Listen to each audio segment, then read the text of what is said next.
la chaîne de Lily, Tito et la Toutou Family. Donc aujourd'hui on va vous présenter notre troisième vidéo et on va parler du toilettage du Spitz.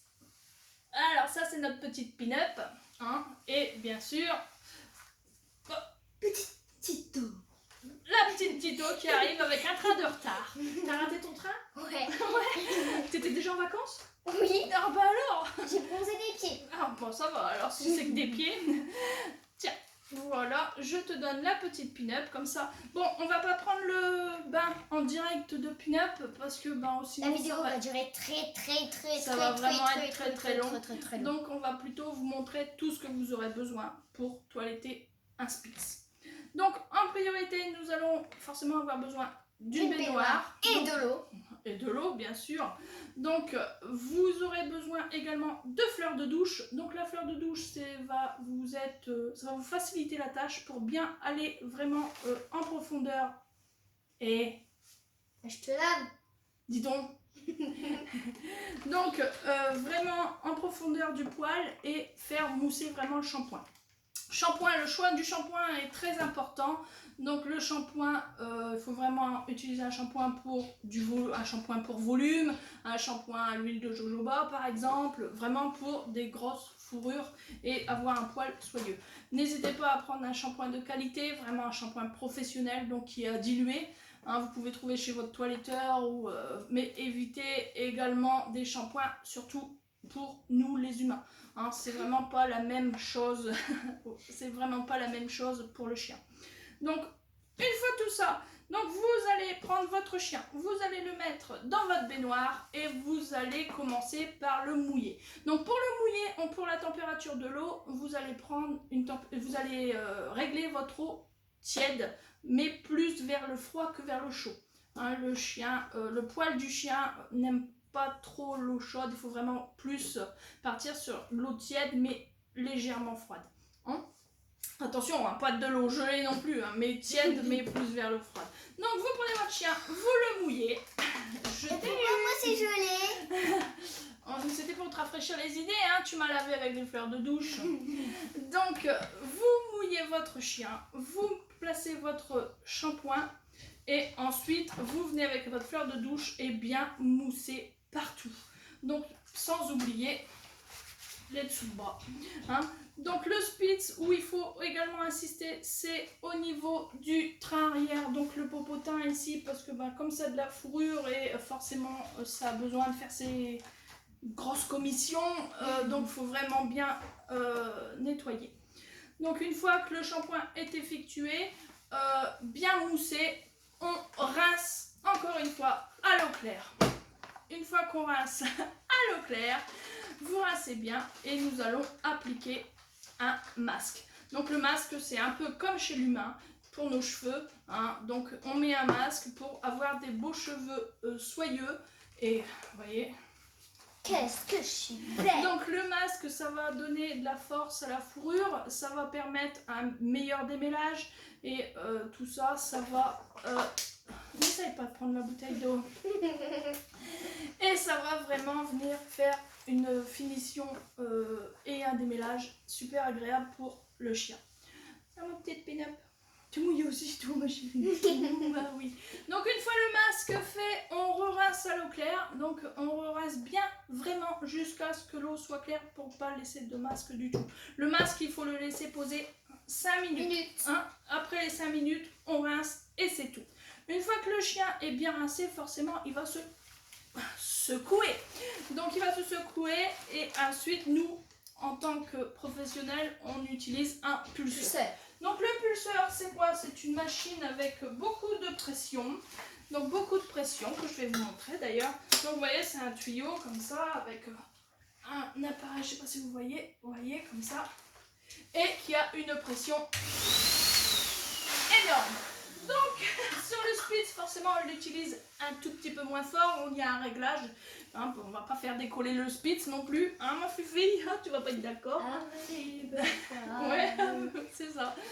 Et du coup voilà, donc une fois qu'on a bien pulsé, on va utiliser une serviette en microfibre.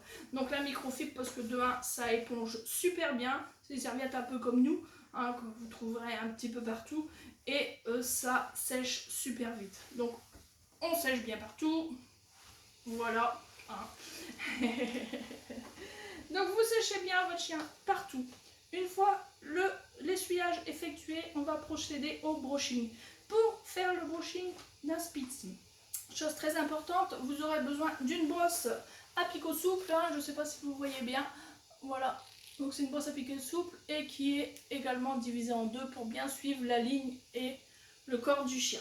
On utilise le séchoir.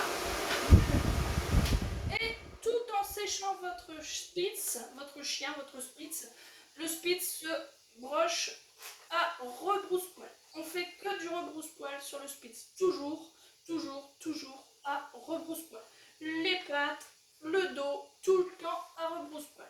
On fait automatiquement. Même quand vous ne prenez pas de bain, vous utilisez pour le démêlage un peigne. Donc le peigne, c'est pareil, c'est toujours à rebrousse-poil. Tout le temps, tout le temps, tout le temps. J'insiste, hein, c'est vraiment pour vraiment bien aérer la fourrure et vraiment avoir le Spitz en grosse fourrure. Qu'est-ce que tu me fais, toi? Tu fais que des bêtises. J'essaye de fouiller pour prendre la revanche. Non, non. Donc, une fois ça effectué, le brushing terminé, si jamais des fois vous ne faites pas de bain, vous pouvez également utiliser un démêlant. Ça sent super bon et ça marche très très bien. Hein, vous pouvez, donc pareil, le démêlant, on évite surtout le contact avec les yeux, le nez, la bouche, on prend son chien, on pulvérise la fourrure et on vient bien démêler. Vous pouvez même le mettre avant le brushing, hein, ça marche super bien. Une fois ça effectué, le brushing effectué, on va passer à la coupe des ongles. Donc la coupe des ongles est très important, hein, chez toute race. Bon, où il faut faire attention, c'est le petit ergot. Donc l'ergot, c'est le petit ongle qu'il y a ici, vous voyez, en haut de la patte. Hein, c'est un tout petit ongle ici. Donc le chien ne peut pas se l'user tout seul parce que quand il marche, l'ongle ne touche pas le sol. Donc il ne peut pas se l'user tout seul. Donc c'est toujours à surveiller. Toujours à surveiller et à voir, parce que l'ongle peut rentrer dans la peau. Hein, et faire très mal. Ouais, ça fait très mal. Donc faire attention. Pareil également, si vous ne savez pas couper les ongles du chien, ne le faites pas vous-même. Allez voir, allez demander conseil à votre vétérinaire, allez demander conseil à un toiletteur pour qu'il vous le fasse. Parce que si vous coupez trop court, ça saigne et ça fait mal au chien.